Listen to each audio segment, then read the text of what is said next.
갈라디아서 4장 27절 28절 보겠습니다. 기록된 바 잉태하지 못한 자여 즐거워하라. 산고를 모르는 자여 소리질러 외치라. 이는 홀로 사는 자의 자녀가 남편이 있는 자의 자녀보다 많음이라 하였으니 형제들아 너희는 이삭과 같이 약속의 자녀라. 아멘. 기도하겠습니다.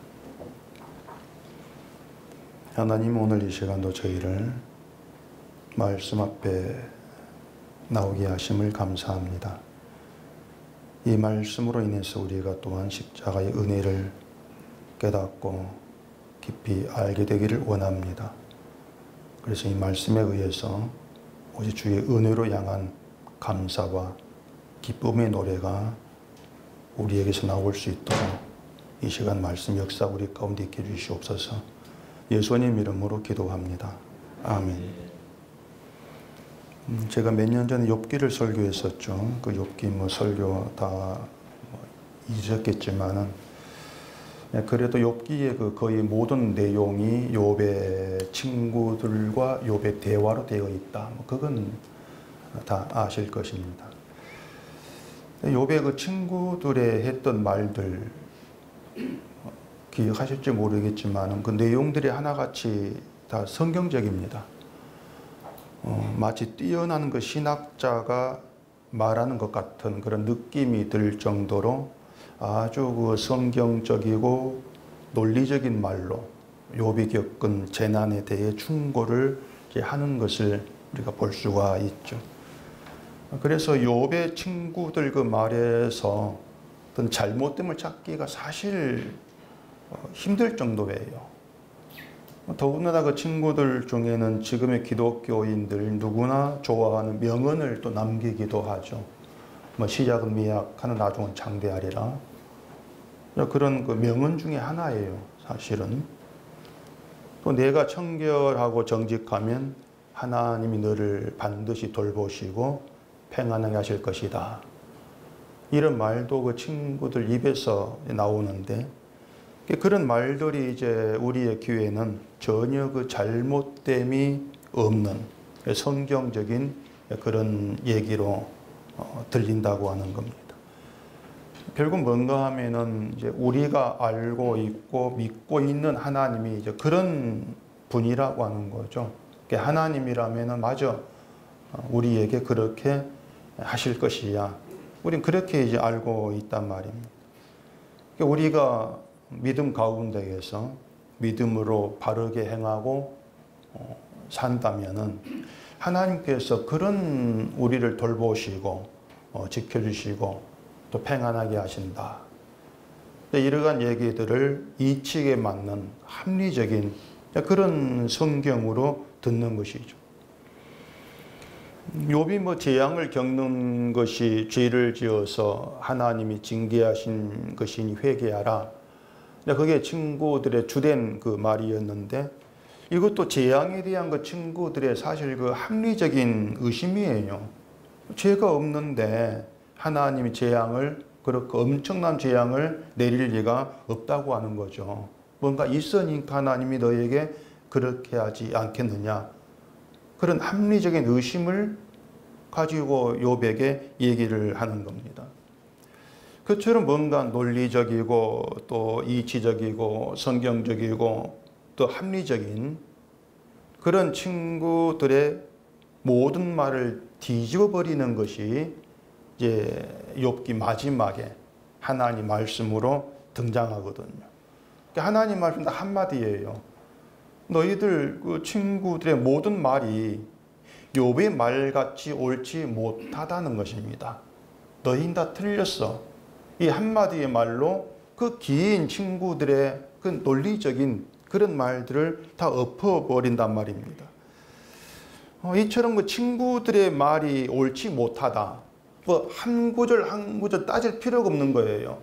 그 긴 그 말들이 옳지 못하다. 그런 선언을 듣게 된 것에는 딱 하나입니다. 방향성의 문제가 있던 거예요. 모든 말에 방향성의 문제가 있다. 어떤 방향성인가 하면은 그 친구들의 말 모두가 다 인간에게 시작해서 인간으로 돌아가는 그런 내용으로 되어 있다고 하는 겁니다. 결국 방향성이 인간을 향해 있죠. 그 하나를 가지고 다 틀렸어, 옳지 못해, 이렇게 이제 평가를 내린단 말이에요. 말씀드린 것처럼 네가 청결하고 정직해봐. 다시 말해서 네가 믿음 생활을 바르게 잘 했어봐. 이게 이제 인간에게서 시작을 하는 것이죠. 인간에게서. 그렇게 네가 바른 생활 잘했으면은 하나님이 그런 너를 재앙을 주시겠냐. 너를 평안하고 돌보 지키시면서 인도해 가시겠지. 이것도 역시 인간으로 돌아가는 말인 거예요. 네가 잘해봐, 하나님 잘해줄 거야. 인간에 시작해서 인간으로 돌아가는 거. 이게 이제 사람들에게는 굉장히 성경적으로 맞고 합리적인 그런 내용으로 들리는 거죠. 근데 하나님은 엎어버리는 겁니다. 다 옳지 못해, 틀렸어, 엎어버리는 것이죠. 근데 이제 우리가 이 성경을 이처럼 이치에 맞는 합리적인 그런 말로 해석을 하고 설명을 하면은 이 사람들 아주 쉽게 이해가 잘 된다, 이렇게 반응을 하게 되는 겁니다. 그런데 그처럼 우리 생각할 때의 합리적인 말, 인간에게 시작해서 인간 돌아가는 그런 이 말에 하나가 빠집니다. 그 빠지는 게 뭐냐면은 하나님이 일하심, 이게 빠져버리죠. 이게 중대한 오류예요. 하나님이 시작해서 하나님이 마치는 모든 게 하나님께로 돌아가는, 그게 제대로 된 것인데 인간에게 시작해서 인간으로 돌아가니까 하나님께서 쉬지 않고 일하시는, 그게 빠져버리고, 근데 사람들은 하나님이 빠진 성경 해석을 쉽게 이게 맞아 그렇게 받아들이고, 이게 지금의 이제 기독교의 오류라, 이렇게 얘기할 수가 있는 것이죠. 우리가 성경 해석이 바르다 이렇게 말할 때에 해석이 바르다고 하는 것은 하나님의 일하심이 증거된다, 그렇게 했을 때 성경 해석이 바르다, 이렇게 얘기할 수가 있는 것이에요. 하나님의 일하심이 증거되어지는 것. 근데 그처럼 하나님의 일하심을 증거하는 해석에는 들어가면 안 되는 게 있습니다. 그게 뭐겠습니까? 인간의 일이 들어갈 수가 없는 거죠. 하나님 일하시니까 하나님이 인간과 손잡고 일하시는 게 아니에요. 하나님이 독자적으로 일하십니다. 그렇기 때문에 하나님이 일하심이 증거되는 바른 해석이라면 거기에 절대적으로 인간이 일한다, 못 들어가죠. 긁어내야 되죠, 자꾸. 그럼 인간은 뭡니까? 인간이라고 하는 것은 그 하나님 일하심을 나타내고 증거하기 위해서 하나님이 불러낸 도구예요, 그냥. 일하심을 증거하는.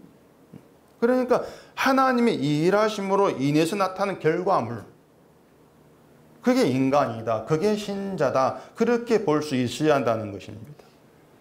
저에 대해서, 여러분에 대해서 그런 시각으로 보는, 그게 필요한 것이죠.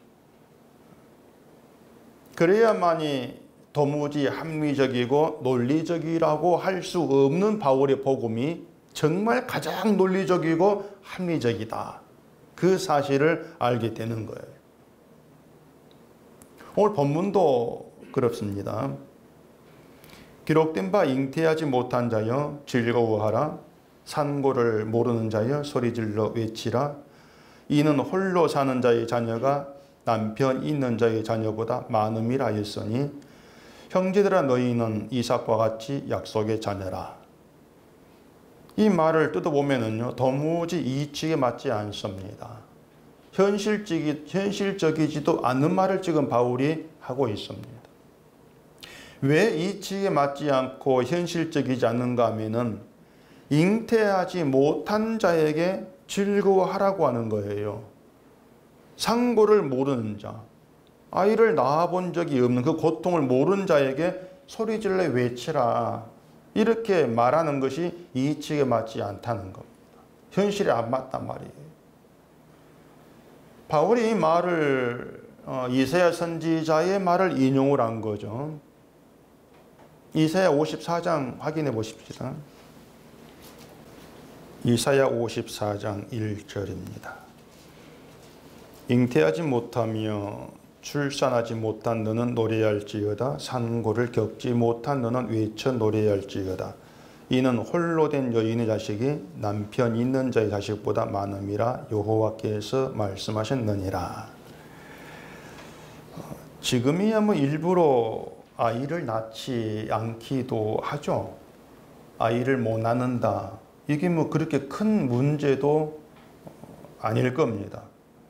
그런데 여자가 많은 자식을 낳는 것을 복으로 여기던 게 고대 사회겠죠.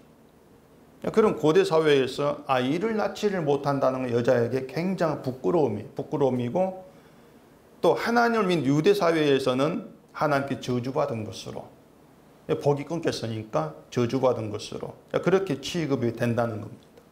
그렇기 때문에 잉태하지를 못한다, 출산하지를 못한 여자는 대접받지를 못하죠. 무시를 받을 수밖에 없어요.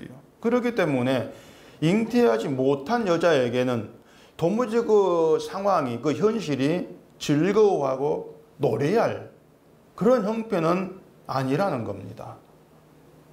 아이를 낳지 못해서 넌 복받지 못해, 넌 저주받았구나, 그렇게 무시받고 하는 그런 소외되고 그런 상황에서 즐거워해라, 노래 불러라.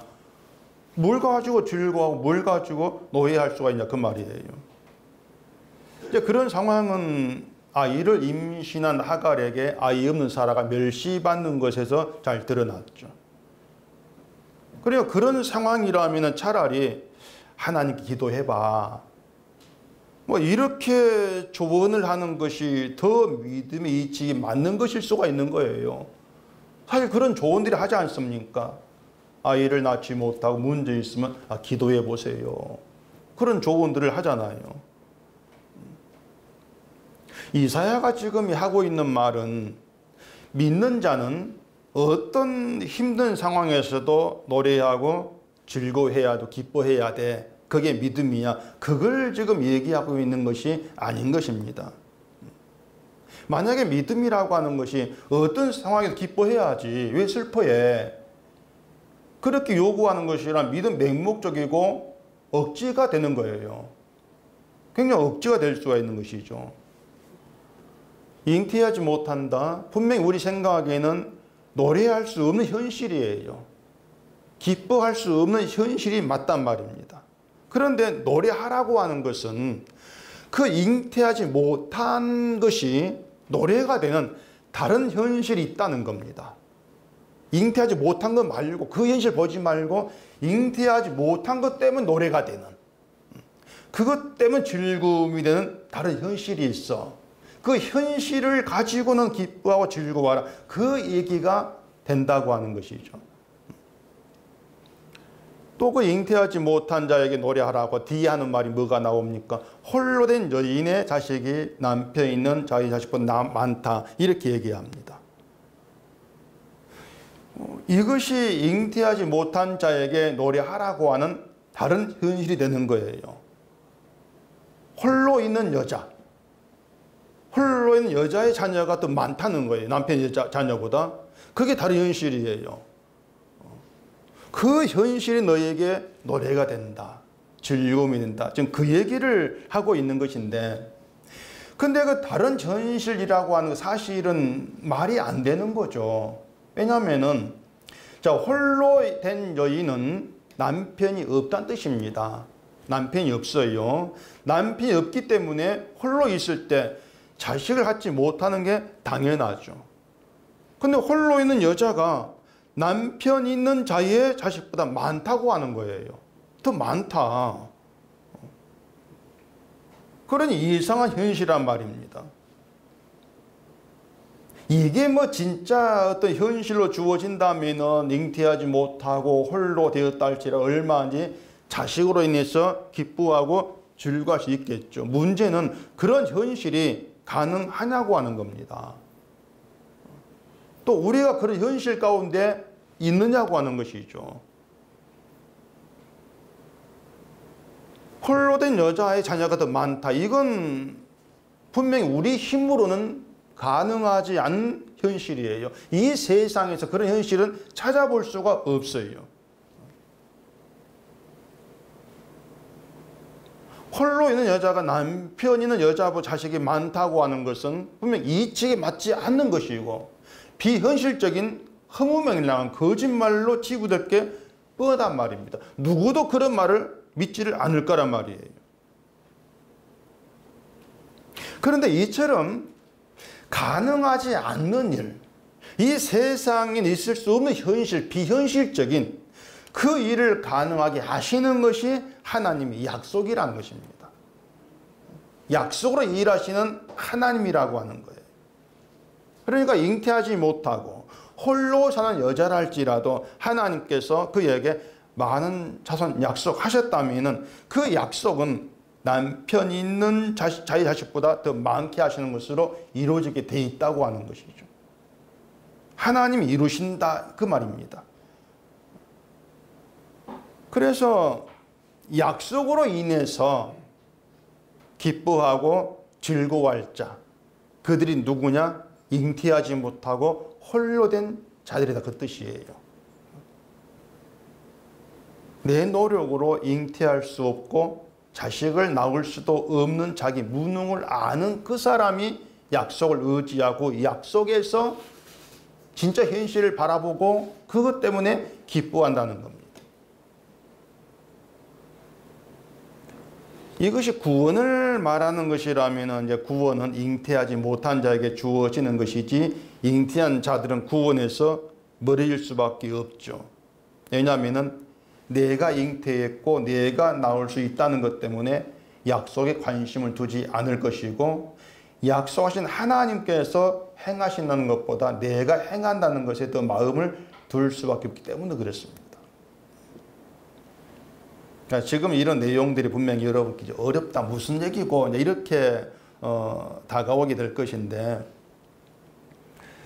어렵게 느껴지는 것은 뭐 잉태하지 못한 여자 홀로 된 자 이런 내용 때문이 아니고 그 잉태하지 못한 자여 노래하라 즐거워하라 이렇게 이치에 맞지 않는 현실적이지 않는 현실이 없는 그런 내용이기 때문에 그렇다고 할 수가 있어요. 잉태하지 못하는데 왜 노래하라고 하지? 우리 생각과 안 맞단 말입니다. 홀로 사는 자에게 자식이 없는 게 맞는데 어떻게 남편이 자의 자식보다 그보다 더 많다고 하지? 우리 생각에 안 맞아요. 차라리 잉태하지 못한 자 기도하라. 하나님께서 응답하시고 잉태하게 하시려니 노래하고 즐거워하라. 이렇게 말한다면요, 뭐 얼마나 쉽게 받아들이게 되겠죠. 하나님 여러분 기도에 응답하셔서 기뻐하게 하고 즐거워하게 합니다. 맞죠. 이렇게 반응할 게 아닙니까? 근데 이 성경이라고 하는 것이 우리의 그런 생각에 맞춰져 있지 않습니다. 우리 생각으로는 성경이 도무지 맞출 수가 없어요. 그래서 마치 이 말씀이 막 뒤죽박죽 되어 있는 것처럼 느껴질 수가 있다는 것이에요.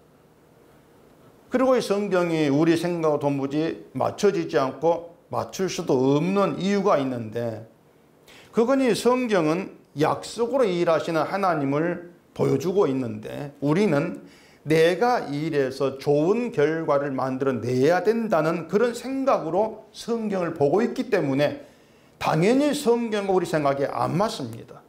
자꾸 틀어질 수밖에 없는 거예요. 자, 선지자도 바울도 잉태하지 못한 자를 지금 얘기하고 있습니다. 그 말은 잉태할 아이를 낳을 가능성이 없다는 뜻입니다. 근데 우리는 성경을 그렇게 보지를 않습니다. 다시 말해서 그 잉태하지 못한 자가 나다. 그 생각을 우리는 안 하는 거예요. 그렇게 못하는 거예요. 지금 이 바울과 선지자가 말한 잉태하지 못한 자, 나를 지금 얘기하고 있구나. 우리는 그런 생각을 하지를 못하는 거예요. 그냥 내 주변에 아이 못 낳는 여자 생각이 자꾸 그쪽으로 기울어질 수가 있는 거죠. 나를 가리킨다는 게 눈치를 못 채고 있는 거예요. 그리고 반대로 잉태할 수가 있어. 잉태하려고 노력하고 잉태를 해야 돼. 이제 그런 방향으로 또 성경을 본단 말입니다.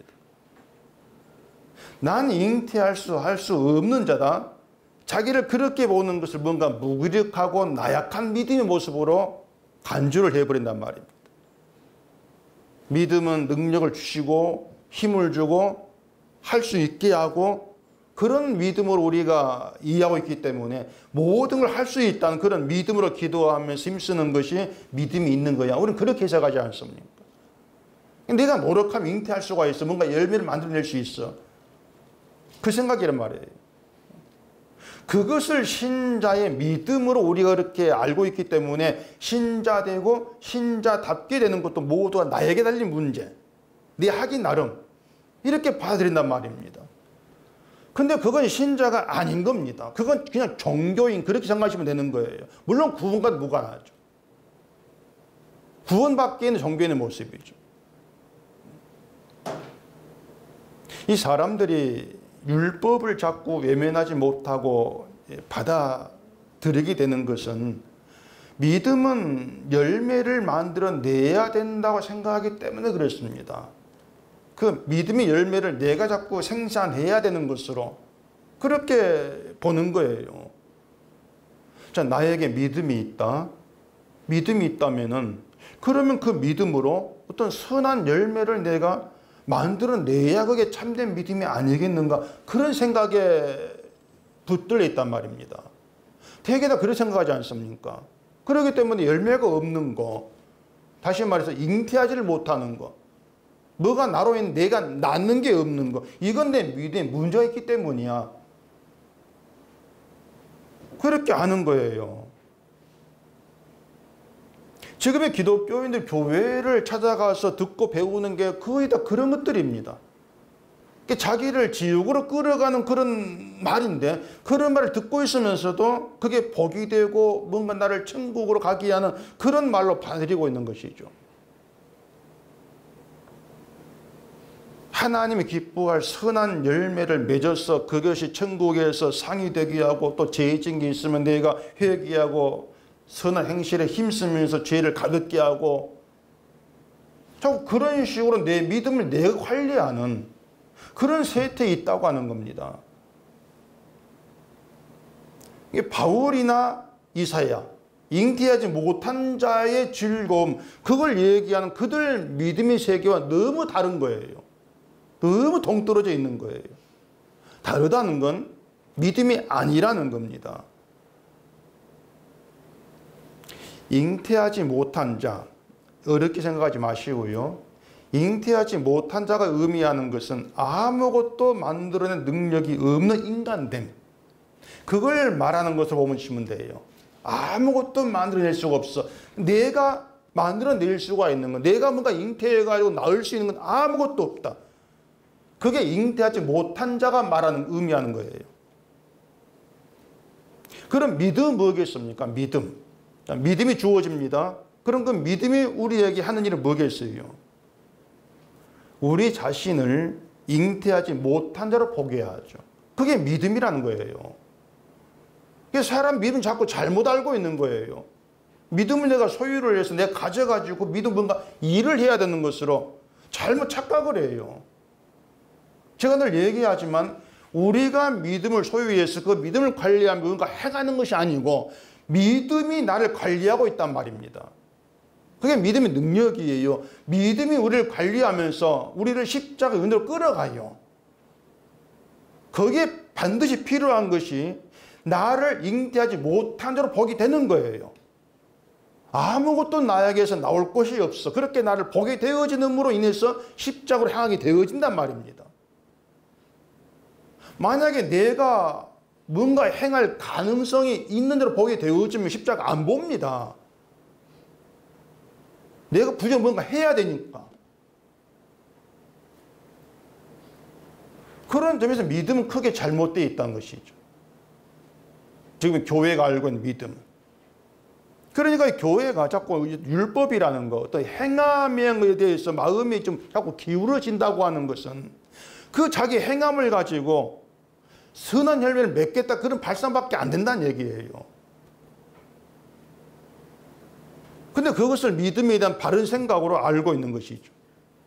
근데 다시 말하는 건 믿음 아닙니다. 믿음이 아니고 또 자기들이 어떻게 신자가 되었는지, 거룩한 성도라고 하는 것이 어떻게 발생되고 있는지 그 자체를 일단 무시해버리는 인간의 이기적인 생각이에요. 우리가 그걸 좀 알 수 있어야 돼요. 지난주에 말씀을 드린 것처럼 이 사라는 잉태하지 못한 여자인데 하갈은 잉태한 여자입니다. 잉태한 여자가 잉태하지 못한 여자를 멸시했죠. 그 이유는 잉태한 걸 자기의 공로로 삼았기 때문이라고 했습니다. 잉태가 자기 공로가 되는, 내가 잉태해서 자기 공로가 된단 말이에요. 잉태한 하갈은 자기 공로가 있으니까 사라에게 아들 주겠다고 한 하나님 약속에 관심이 없어요. 하나님이 약속한 자손이 진짜 자손이라는 생각을 안 합니다. 잉태했다는 게 지금 하갈의 현실이기 때문에 하나님이 어떤 약속을 했다 할지라도 영전히 잉태하지 못하고 자식이 없는 사라보다 내가 더 낫다. 그래 보는 것이죠. 이것이 사람들의 세상을 바라보는 시선인 것이고 또한 서로 어떤 믿음을 가지고 만나는 어떤 그런 관계라고 할 수가 있는 거예요. 자꾸 따지는 거죠. 누구의 공로가 나느냐. 그러다 보니 제자들처럼 누가 높다 이런 다툼이 나오는 것이고요. 그 모든 것들이 뭐냐면은 잉태하지 못한 자가 나란 생각에 없다는 얘기예요. 단지 지금 있느냐 없느냐, 지금 공로가 있어 없어, 이것으로 자기의 가치를 판단하는 그런 방식에 붙들려 있는 것이죠. 그렇기 때문에 지금 나에게 어떤 필요한 것, 내가 원하는 것을 주는 그런 믿음이 아니고 다른 믿음을 얘기하면은 뭔가 좀 떨떠름한 그런 마음을 갖게 되는 거죠. 자, 그러면은 다시 예루살렘 교회에서 온 사람들이 가르친 그 율법을 갈라디아 교회 사람들이 바울이 전한 복음을 외면해 버리고 그 율법을 받아들이게 된 그 생각, 그걸 우리가 차근차근 추적해 보십시다. 율법을 받아들이는 것은 그렇구나, 행하는 것이 참된 믿음이구나, 그 생각이죠. 율법을 행하면 그게 믿음이 되는 것이구나, 그게 참된 믿음인 것이구나, 그렇게 자기를 율법을 행할 수 있는 자로 보는 거. 일단은 행하면 되겠구나, 행하면 가능성이 있는 자로 자기를 본다고 하는 것이죠. 이게 뭐냐면 자기의 행함과 자기의 자질과 자기의 믿음으로 하나님께 인정받는 좋은 믿음의 사람이 되겠다는 발상이란 말입니다. 그렇게 해서 천국 가고 상도 받고 복도 받고 구원 받겠다고 하는 것인데, 그게 하갈처럼 내가 만들어내고 내가 잉태한 것을 내 공로로 삼는 거예요. 내가 잉태한 것을, 내가 만든 것을. 이러한 인간됨에 의해서 하나님의 약속도 십자가의 은혜도 무시가 되고 있단 말입니다. 그런 인간됨으로 인해서. 그 28절에 형제들아 너희는 이삭과 같이 약속의 자녀라고 하지 않습니까? 약속의 자녀라고 하는 것은 약속에 의해서 탄생한 자녀란 뜻이에요. 약속에 잉태했고 약속에 낳았다는 겁니다. 그게 약속의 자녀란 것이에요. 그 말은 남편인 여자를 통해서 나온 정상적인 자녀가 아니라는 겁니다. 그게 성도란 얘기예요. 홀로 사는 여자에게서 자식이 나올 수 없는 게 맞지 않습니까? 뭐 몰래 다른 남자를 구하지 않고서야 혼자는 여자에게 무슨 자녀가 있습니까? 있을 수 없는 것이거든요. 그런데 없어야 되는데 거기 자녀가 있다는 거예요. 없어야 되는데 자녀가 있다. 그걸 바울은 약속의 자녀 이렇게 얘기하고 있는 겁니다. 무슨 말이냐면 천국에 가게 되는 하나님의 자녀, 거룩한 성도라고 하는 것은 본래는 이 세상에서는 만들어질 수 없는 존재라는 것입니다. 그러니까 성도는 이 세상에서 누군가가 잉태를 내서 사람이 자기 어떤 의로움과 행함으로 잉태를 내서 나아지는, 만들어지는 그런 방식으로 되지를 않는다는 거예요. 거룩이라고 하는 것도 세상에 선하다고 여기는 행실로 만들어지는 그 거룩이 아니고 하늘에서 났다. 하늘에서 났다는 그것이 세상과 구별되어지는 거룩이에요. 하늘에서 나왔어. 그래, 그게 거룩이야. 그러니까 우리가 만든 거룩이 아니고 우리가 만들어낼 수 있는 성도됨도 아니라는 것입니다. 그래서 성도라는 존재에 대해서 우리가 할 수 있는 고백은 잉태하지 못한 자, 그게 전부예요. 잉태하지 못한 자. 잉태하지 못한 자란 말을 이해를 하고 성도됨을 생각을 하셔야 한단 말입니다.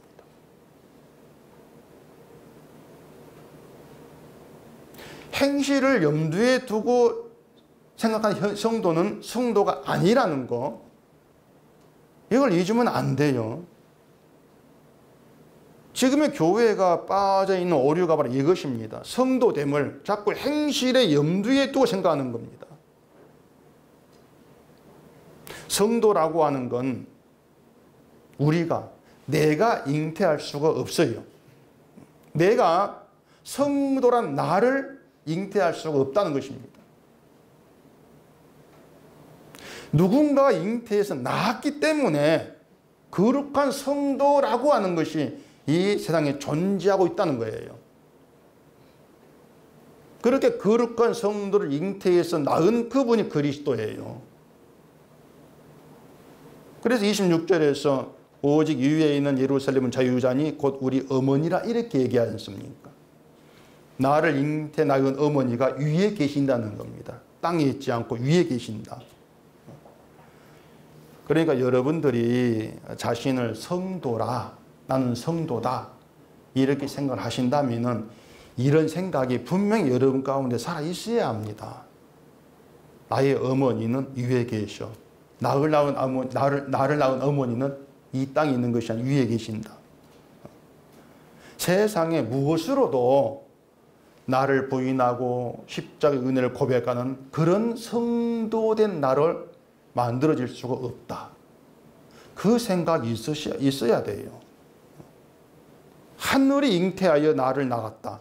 그런 생각으로 신자됨을 생각하셔야 한단 말입니다.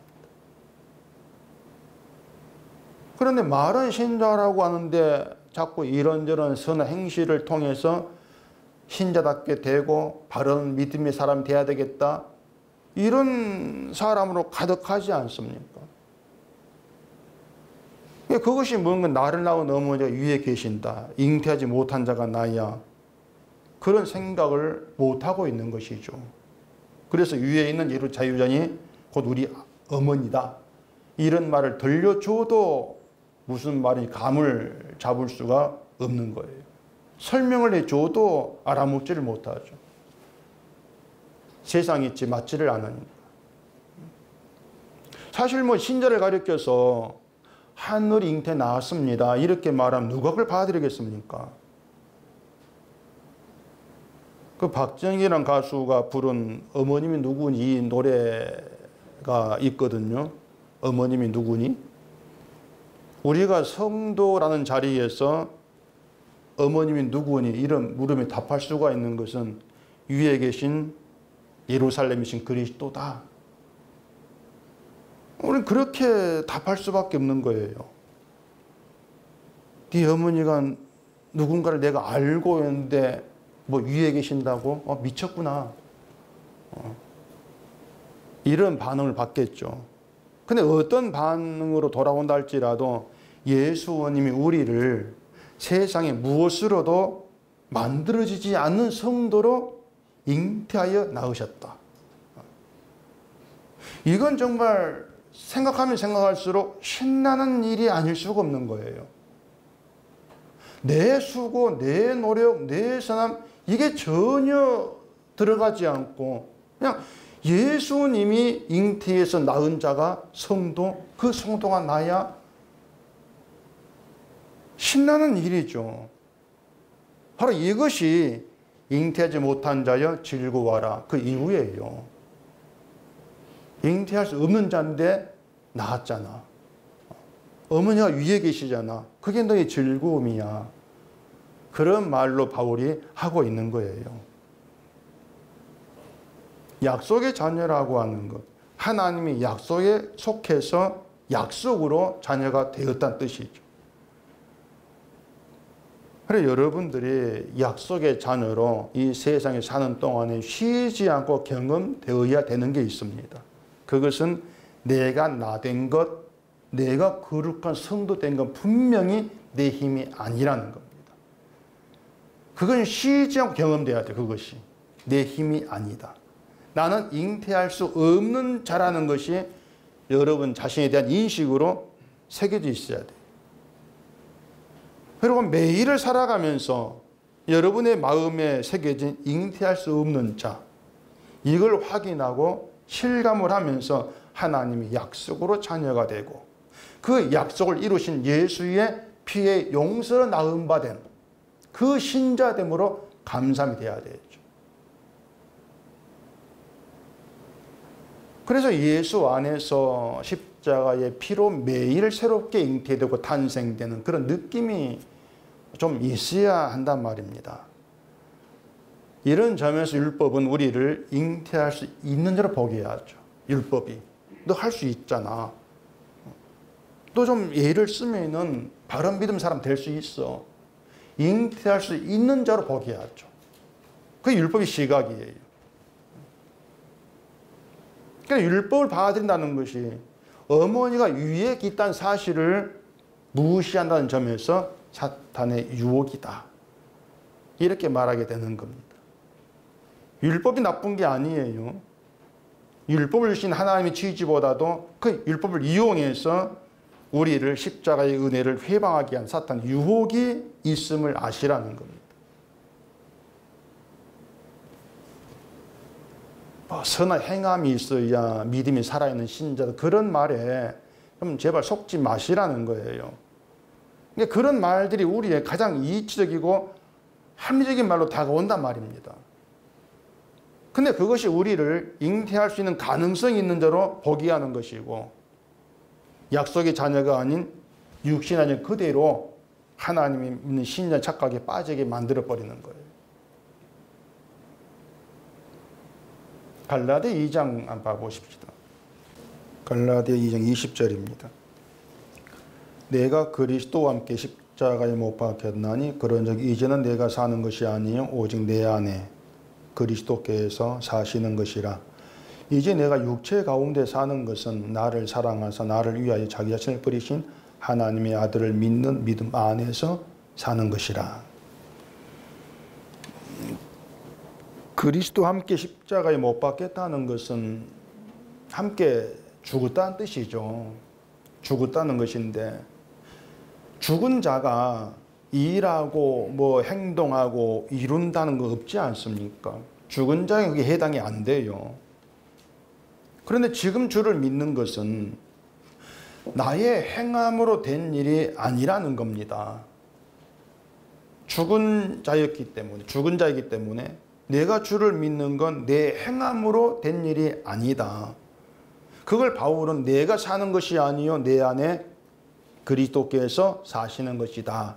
이렇게 얘기를 하고 있는 겁니다. 지금 바울은요, 그러니까 내가 사는 것이 아니요. 이 말 자체가 뭐냐? 바울은 자기 자신을 지금 철저히 무시하고 있는 겁니다. 내가 사는 것이 아니요. 자기 무시예요. 자기에겐 나올 것이 아무것도 없어. 이렇게 보고 있는 거죠.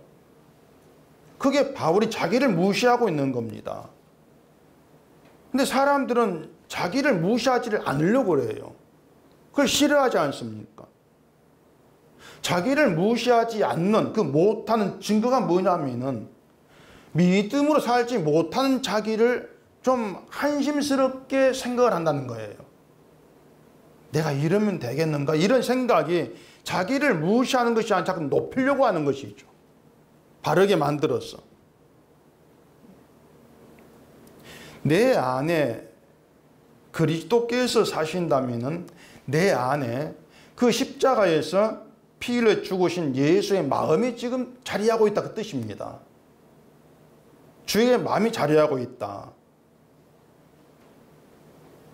여러분이 성도라면 여러분 안에 주의 마음이 자리하고 있는 거예요. 뭐 그게 별로 실감이 안 되겠죠.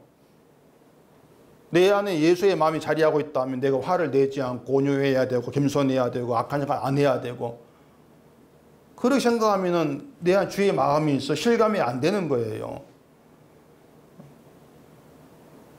우리 안에 십자가의 피 흘리심으로 우리 죄를 대신 짊어지신 그 예수님 마음이 자리한다면요, 우리는 그 예수의 피가 나를 용서했다는 사실에 감사하게 될 것이고 그 은혜를 소중히 여길 거란 말입니다. 그게 주의 마음이에요. 자기 행실로 복을 받고 천국도 가겠다고 설치는 그런 사람으로 가득한 그런 사람들 속에서, 그런 세상 속에서 아직도 내가 구원받을 수 없는 죄이란 사실이 힘이 지지가 않고 뚜렷한데 현실로 다가오고 예수의 피로 용서받았음을 믿고 감사하게 되는, 그것이 내가 믿기지 않는 기적으로 다가올 정도가 돼야 한단 말입니다. 십자가를 믿는 거, 그래 내가 믿어왔어, 그렇게 간단히 보지 마시고요, 나에게 있을 수 없는 믿음으로는 그렇게 보시라는 거예요. 믿기지 않는 기적으로. 왜냐하면 내가 나를 무시하면서 나의 가능성이 없음을 깨닫고 내가 부인되면서 그 은혜만을 바라보게 됐고 믿고 고백하게 되어지는 것은 이 땅에 그런 인간이 있을 수가 없어요. 약속의 자녀로서만 나왔을 때 그런 모습이 나와지는 것이죠. 그런 기적으로 다가와지는 게 마땅하지 않습니까? 우리가 그런 기적의 성도로 날마다 새롭게 잉태되어 존재하게 되는 것이 예수 그리스도 영이 내 안에서 일하고 계시는 증거란 말입니다. 주의 영이 내 안에서 활동하시고 내 안에서부터 은혜를 향한 고백이 나오도록 밀어가시고 그 은혜를 끄집어내시고 성령의 일하심이죠. 내가 믿음이죠 이런 고백을 하고 있어, 그런 건 없단 말이에요. 백날 그런 고백 해봐도 그것은 믿음과 아무 연관이 없는 것이죠. 우리가 그렇게 예수님의 영이 내 안에 일하고 계신다, 주의 마음이 내 안에 자리하고 있기 때문에 내가 주를 고백하게 되어지는 것이고, 주께서 잉태하여 낳았기 때문에 내가 성도로 존재하는 것이고, 이런 우리의 믿음이 이런 내용으로 채워져 있다면 그 믿음의 율법 필요치가 않습니다. 이미 십자가에서 예수의 피로 다 이루어진 은혜로 충만한 게 믿음인데, 그 믿음 안에서 무슨 율법이 행함이니 그런 것들이 필요하냐 말이에요. 약속의 자녀라고 하는 건 약속에 속한 자녀, 그 뜻이라겠지 않습니까? 우리는 약속에 의해 존재하고 약속에 의해 천국에 들어갑니다. 약속으로 인해서.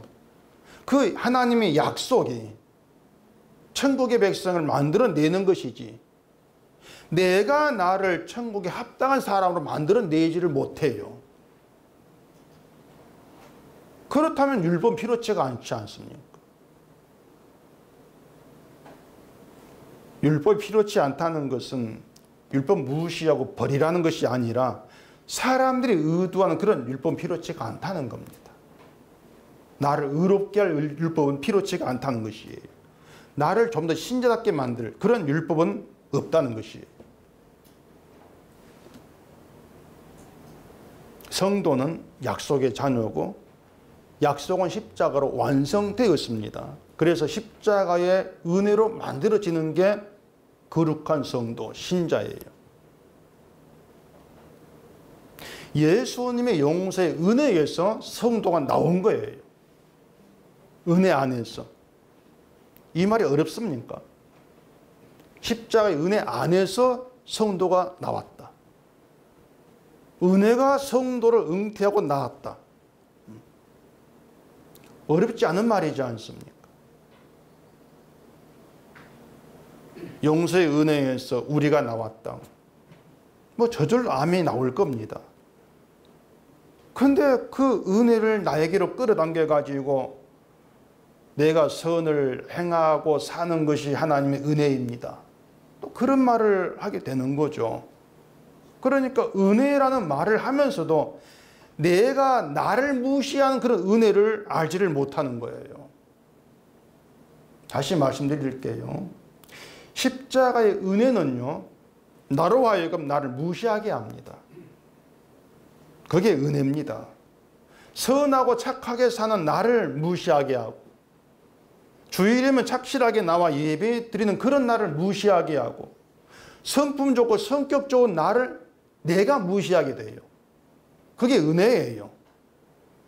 왜냐하면 그런 것들로 인해서 내가 하나님의 자녀로 잉태된 것이 아니면 알기 때문에 그렇지 않습니까?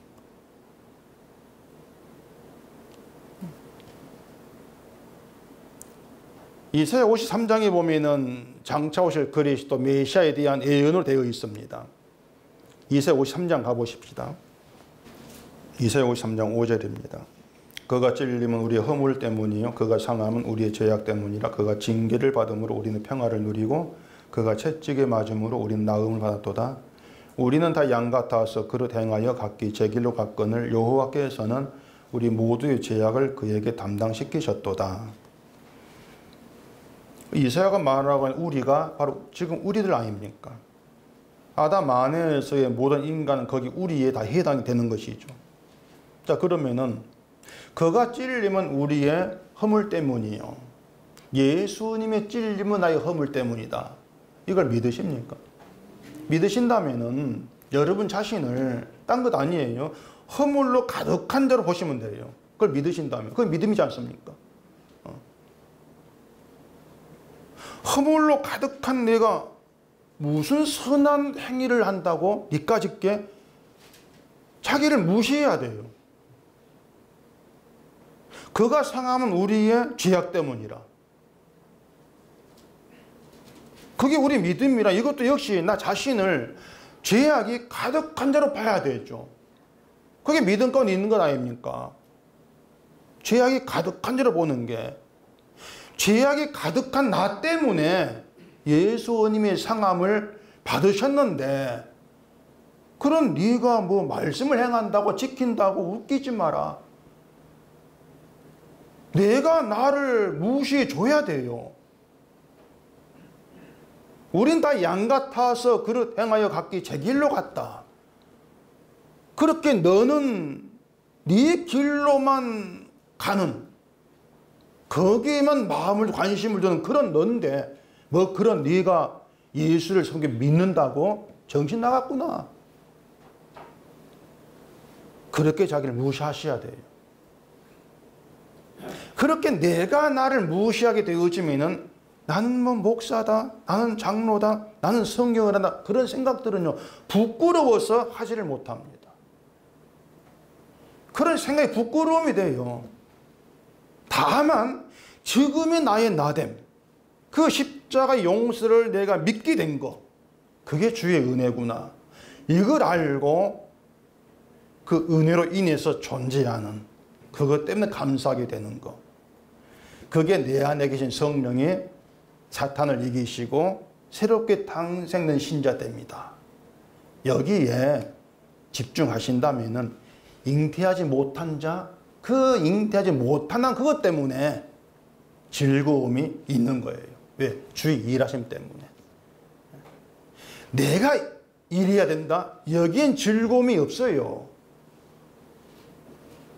여러분 일 안 해봐서 모르지 않습니까? 해보세요 한번.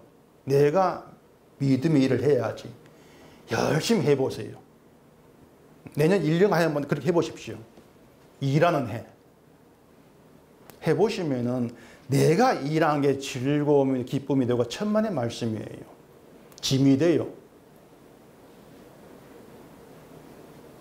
짐이 되고 뭔가 하지 못한다는 것에 대해서 불만이 있고 또 행한 게 있으면 그 공로로 삼아가지고 다른 사람 판단하고 반드시 그렇게 되어지는 거예요. 즐거움이 없어요. 잉태하지 못한다. 아무것도 할 수 없는 내가 나를 만들어내지를 못하는데 근데 십자가의 은혜를 고백하게 되고 나의 나됨을 주의 은혜로 돌릴 수 있는 그런 나로 만들어졌어. 어떻게? 약속으로. 주의 일하심으로. 그러면 주의 일하심이 즐거움이 되고 기쁨이 되는 것이죠. 그게 성도로 살아가는 거예요. 우린 약속의 자녀로 천국에 들어갑니다. 약속의 자녀로, 약속으로. 주의 피로 만들어진 천국에 내가 약속에 속겠다는 것 때문에 하나님이 우리를 약속에 속한 자로 부르셨다는 것 때문에 천국에 가는 거예요. 그렇게 우리는 사나 죽으나 예수님께서 흘리신 피 덕분에 존재합니다. 피 덕분에 살고 있는 겁니다. 그러니까 다른 자리 자칫 생각하지 마시고 잉태하지 못한 자리, 잉태할 수 없는 자리, 홀로 사는 여인의 자리,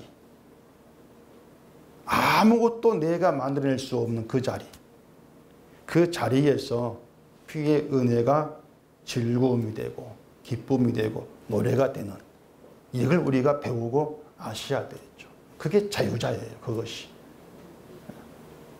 우리 어머니는 자유자입니다. 예수님은 자유자예요. 그 예수님이 낳은 신자는 동일하게 자유자죠.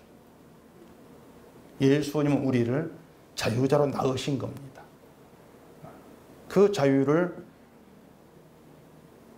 그리스도 안에서 누리는 것, 그게 신자죠. 그러니까 잉태하지 못한 자리에서 예수님 일하신 그 세계, 다른 세계를 들여다보시면서 그게 우리의 즐거움으로 노래로 그렇게 늘 나와줄 수 있기를 바랍니다. 기도하겠습니다. 우리 아버지 하나님, 은혜와 사랑을 감사합니다. 내가 나를 잉태할 수 있는 것이 아니고 내가 어떤 걸 잘해서 하나님이 기뻐한 나로 만들어지는 것이 아니고 오직 예수님의 십자가의 은혜로 잉태되어 만들어졌다는 그 성도됨이 너무나 좋습니다. 그 성도됨의 기쁨, 그 즐거움을 놓치지 않게 하시옵시고 늘 십자가 안에서 그 성도됨으로 인해서 감사하는 저희가 되게 해주시옵소서. 예수님 이름으로 기도합니다. 아멘.